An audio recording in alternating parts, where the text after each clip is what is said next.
While Pueblo has gone to a curfew and increased enforcement to combat the COVID-19 pandemic, Colorado Springs and El Paso County have continued to rely on voluntary compliance. But based on the current record level of positive cases, that strategy isn't working according to a lot of people. So what's next? KRDO News Channel 13 Scott Harrison is following this story today. He is live tonight outside the City Administration Building in downtown Colorado Springs. Scott? Well, Bart, for now, the mayor and the medical director for El Paso County's health department are going to keep doing, they say, what they've been doing, which is using education and cooperation to convince more of us to take the virus seriously instead of a curfew and tougher enforcement.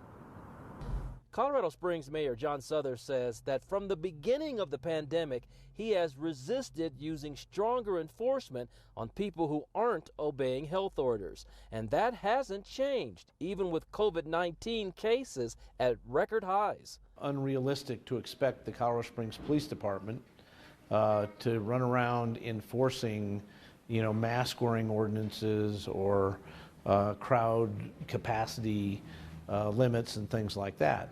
The mayor says he leaves it up to health authorities to take action when necessary. At a news conference 2 weeks ago, the health department said it prefers to focus more on educating and helping people than punishing them. El Paso County Public Health says it wants to avoid making apples to oranges comparisons to other counties because each county may have a different strategy for dealing with the virus. The hope, though, is that sooner rather than later, this record spike in cases will start to ease up and more people will take seriously the same health recommendations that we've been hearing about for 8 months now. And El Paso County Public Health says talking about whether stricter measures are needed is not what we should focus on. That's the key. We need to not get to the place where we need those kinds of mandated restrictions because we've gone ahead and engaged in what we can do individually to turn this tide.